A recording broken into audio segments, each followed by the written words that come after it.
Hello అండి. నేను మీ నాగలక్ష్మి. నేనైతే చికెన్ పకోడీ చేస్తున్నాను. బోన్‌లెస్ చికెన్ అనమాట. అసలు కార్న్‌ఫ్లోర్ కానీ, ఎలాంటి కార్న్‌ఫ్లోరు, బియ్యపిండి లేదా శనగపిండి, మైదా ఇట్లా ఏమి యూజ్ చేయకుండా నేను చికెన్ పకోడీ చేస్తున్నాను. మా పిల్లలు ఎప్పటినుంచో అడుగుతున్నారు. అందుకనే చేస్తున్నాననమాట.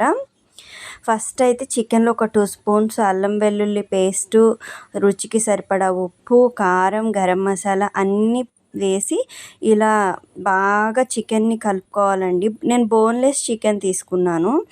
హాఫ్ కేజీ బోన్లెస్ చికెన్లో ఇట్లా అన్నీ వేసి నేను దగ్గర దగ్గర 10 నిమిషాలు, పావుగంట దాకా నేను కలిపానండి. అలా కలిపితేనే చికెన్ చాలా బాగుంటుంది.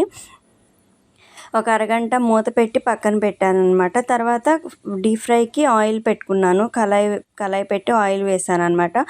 ఫ్రైకి ఆయిల్ ఎక్కువ వేసుకోకూడదండి. ఎందుకంటే మళ్ళీ ఈ ఆయిల్ రీయూజ్ చేయమన్నమాట. నేనైతే పడేస్తాను. ఇంకా అందుకనే నేను కొంచెం ఆయిల్ తీసుకొని కొద్దిగా ఒక 2, 3 సార్లు నేను ఇట్లా ఫ్రై చేశాను. అదిగోండి ఆయిల్ అంతా అట్లా బ్లాక్‌గా వచ్చేస్తది. లాస్ట్‌లో అయితే ఇంకా బ్లాక్‌గా వచ్చేస్తది. అందుకని కొంచెం ఆయిలే తీసుకున్నాను. లాస్ట్‌లో కొంచెం కరివేపాకు, పచ్చిమిర్చి వేసి ఫ్రై చేశాను. అంతే, మన చికెన్ పకోడీ ఇంట్లోనే చాలా ఈజీగా, టేస్టీగా చేసుకోవచ్చండి.